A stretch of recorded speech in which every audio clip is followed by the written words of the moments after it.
welcome or welcome back to Beauty Bees. I'm Iris. It is past time for a Project Pan update. So this is my eyeshadow project for the year, but I've also thrown in my little miniature year-long Project Pan in here. We're going to start out with my year-long Project Pan. I only have 3 products in here.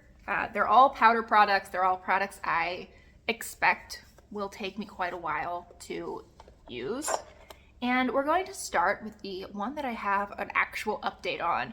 So this is the Don't Flutter Yourself Baked Blush from Wet n Wild.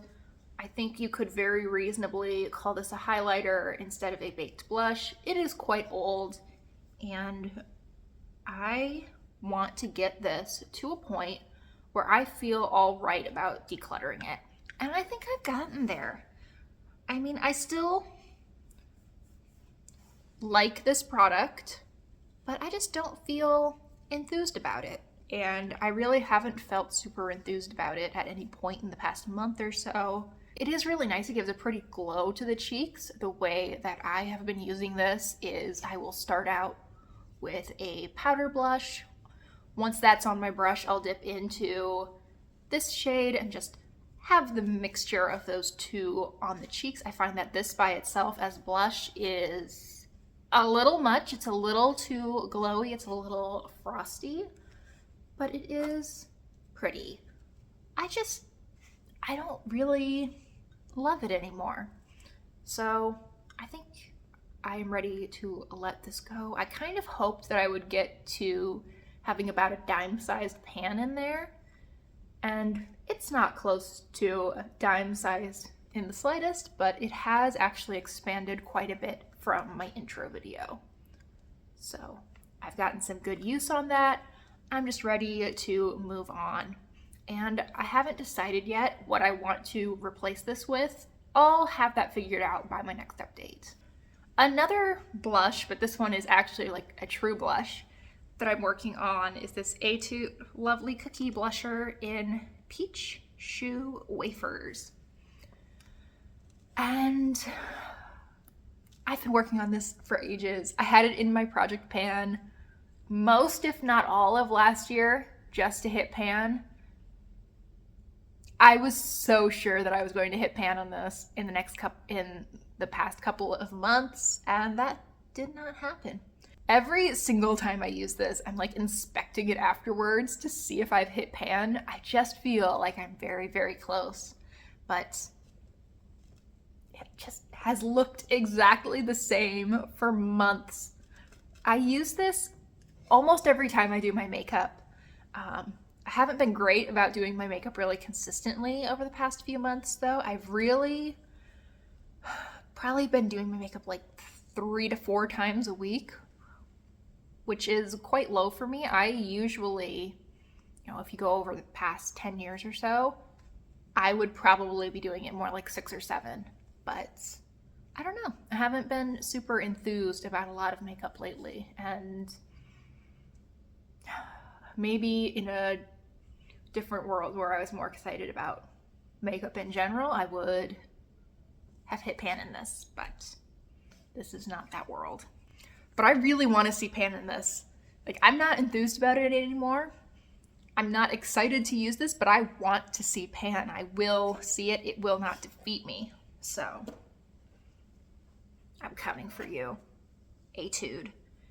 And then another product that I am trying to hit pan in is this Too Cool for School Art Class by Rodin contour. This is the original shade. I also have, I believe it's Modern, which is lighter and a lot more cool toned. This, I think, works more as a matte bronzer than a really great contour on me, but it's still quite nice. It is a nice texture. It's pretty easy to blend out. It doesn't look harsh. I really do like this. I tend to either swirl my brush through the whole thing or focus like right here in the palette. I didn't realize how consistently I did that until it started like showing a very clear pattern of wear. I don't know if it's obvious to you, but in person, you can tell that there's just like a ridge here where my brush definitely picks up a little bit more of this center shade than this deepest shade. And the deepest shade is like a couple millimeters above where the center shade is. It's very, very strange, but I've been using this a little bit less consistently than the blush. I just don't bronze or contour every single day like I do blush, but I'm making progress on this. Hopefully I will see pan in the not too distant future. So that was my very exciting little miniature Project Pan update. I also have been trying to cycle through my palettes, getting 5 uses on each. My goal is to hit 5 uses on each of my palettes during the year. I brought in, I think, 6 in my last video. Today I've hit 5 uses on 4 of them. We'll talk about those first. So first up, we have the Lorac Mini Pro palette in Mystic Oak. This is a really lovely little palette. It is so glam. It packs so many different textures into just 6 shades and a really tiny palette. I mean, this is, the surface of this is around the size of a credit card and it's quite thin, but it's beautiful. My favorite shade in here is probably this taupe. It is a nice, smooth but shiny shade. It's really easy to wear in any situation. You can put it with warm lips, cool lips, anything. It's just gorgeous, and I do like this neutral matte as well. I find that really convenient. I love this palette. It is an absolute favorite, and it took me almost no time to get to 5 uses on it. Next we have another neutrals palette. This is the Taupes by Juvia's. I just got this last year, and I'm not nearly as enthused about it as I am the Lorac Mystic Oak. I feel like this is very solid, but it's just not exciting to me in any way. I've used, I think, all of the shades in this palette. They are different enough to feel worthwhile, right? So, I mean, there are the 3 shimmer shades. They do feel different enough to all have a space in this palette. They're just not that interesting. They're kind of weak shades overall. I think the mattes are a little bit better quality than the shimmers are, but no, it's a nice palette to put together. Super easy work looks. You can't really mess up too badly with this. I mean, you're not going to choose 2 shades in here that just don't go together, but it's not that exciting. I did get to 5 uses though, and this is a palette that I want to sit back and think about if I want to keep in my collection. I feel like it might not add a lot of value, but I don't dislike it at the same time. Something to think about. Next we have another Lorac palette, and I just love Lorac eyeshadows. This is Fairy Tale Forest. It was their holiday release a few years ago, and here is what it looks like. We have sort of a 9-pan palette of very neutral shades that are all a little bit on the golden side, and then you have a 9-pan that's more colorful and deeper. I love this. I think it's absolutely beautiful. There is not a shade in this palette that I have not made a look with that I really, really enjoyed. There isn't a shade that I think is bad quality. I really love this. I think it's absolutely gorgeous. I will say that there could probably be a little bit more differentiation between these 6 shades, but at the same time, I'm not sure which ones I would take out and replace, because I do like each and every one of these shades. I think it's a lovely, lovely palette. I think this has like a really lovely, approachable amount of color in it. Kind of wish that Lorac would come out with some more palettes, because I think that this one's just stunning, and I would be really interested to see what they came out with now a couple of years later. I don't know that they've really had many, if any, releases since this. And then the last palette that I have hit my uses on is It's My Pleasure from ColourPop. This was more or less a brand new palette when I brought it in, and it was a very damaged palette when I brought it in, so I'm going to be very ginger with this. It's a pink purple palette. This shade came to me already broken, and this neutral hat, Mr. Sandman, is sadly my favorite shade in the palette, but also really needs to be repressed. So I'm going to close this and put it aside while I talk. I like the palette. I don't think it's amazing. It really does disappoint me that so many of the shimmery shades came broken, because I just tend to like ColourPop's shimmers more than I like their mattes in general. I probably need to do some palette surgery and really press some of those shades back down, maybe pick a shade from one of my other ColourPop palettes to replace Bare Minimum, was it, that was broken? But I haven't done that yet. I wanted to really try out It's My Pleasure by itself, and I think it's nice. Like, I can see why, starting from It's My Pleasure and some of the other really early monochromatic palettes, why ColourPop has been bleeding that idea to death. Because it is really nice and fun. It's an easy way to take on color. So those are the 4 that I hit my 5 uses on. I also have 2 that I'm sitting at 4 uses on. So I'm pretty close to being able to roll these out. I expect that I will hit my 5th use in the next couple days on both of these. First, we have this LYS palette. This is the Color Wave Empowered. This is a palette that I really had not used much at all before I brought it in.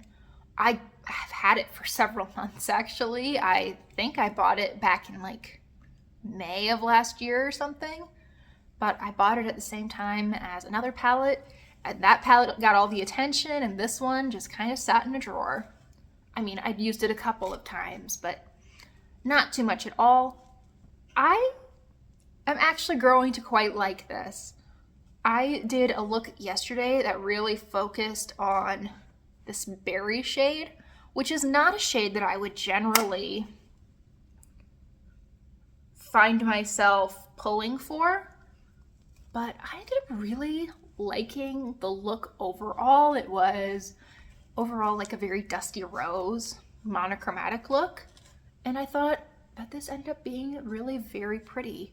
I brought a little bit of this yellow shade in, or not that yellow, this yellow shade in my inner corner. I thought it was really nice. I'm impressed by this. And then last palette that was in last month is Or Kid You Not from ColourPop. And between It's My Pleasure and Or Kid You Not, I think I prefer this one. I think the quality of each of the individual shades is pretty good, and I absolutely love this like silvery purple. I think that is beautiful. The shade name there is Pretty One, which is very apt. I don't think there's quite enough variation in this palette for it to be a really great standalone palette. I want something lighter. I want especially a matte that is lighter than anything we have in here. It'd be nice to have a shimmer that worked really well as an inner corner highlight, which I don't feel this has. but I like each of the individual shades. I think they're very, very pretty. And I mean, I've been wearing this gray purple shade as like a one shadow look quite often. It's just a really lovely, easy shade. I mean, isn't that gorgeous? And now let's go through the palettes that I am bringing in for the next, I don't know, month, 2 months, 6 weeks like I did last time. We'll see. We'll play it by ear, but here are the palettes I'm going to be working on until the next time we talk about this. So first we have a little quad from e.l.f. This is one of their bite-size eyeshadow palettes in Rosewater, which is a really lovely, I would say dusty lilac color scheme. I actually have quite a dent in this shade. I don't know if you can tell on camera, but there is a good dip going on there. Not to the point where I think I'm going to hit pan in 5 uses, but it is at least encouraging to see. I love this shade. The more true pink shade is not always a go-to for me, but I feel like when I actually do think to use these kinds of shades, I really like how they bring out my eyes. So I will have to make a point of using that in at least one of my looks. So going to get to 5 uses on that one. I don't foresee that being difficult at all. This has been a go-to for me in the past when I'm in a rush in the morning and just want to put on something before work. And I could see it being that again. Next we have a neutral palette. I think this is the only like neutral palette that I'm bringing in. This is the Natasha Denona Ayana palette. I got this through BoxyCharm, I believe, and I think it is stunning. It is a nice, slightly cool toned neutral palette. It's actually not that dissimilar in color scheme from the Lorac Mystic Oak palette. I like the Mystic Oak a little bit more because it just has more variety and texture, but this is also very pretty, very easy, and oh no, but this just snapped on me. The lid is no longer really attached, but I'm still going to use it. Thankfully, it was really easy to put the individual pan that fell out, which was this deep brown, back in. I'm not very happy with that. Let's put that down and move on to the next thing. Next we have Too Faced It's My Jam. This is my first and only Too Faced palette. And it is so fun and springy. I see myself using these 4 shades so much this spring. And I feel like this will be perfect because it'll take me probably to right about Easter when I film my next update. And I mean, this feels Easter. This is the Easter color scheme. It's even got some orange for the Easter bunny and his carrots. All right, I had to take a little break in there, but hopefully everything is looking roughly the same, if not a little bit better. So 2 more palettes. First we have Aura and Out. I'm actually wearing this today. I'm wearing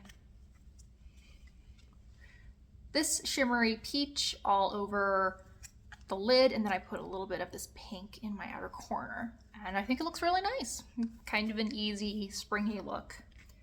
Now, this is not the original Aura and Out palette. I had all 3 of the tie-dye palettes from ColourPop.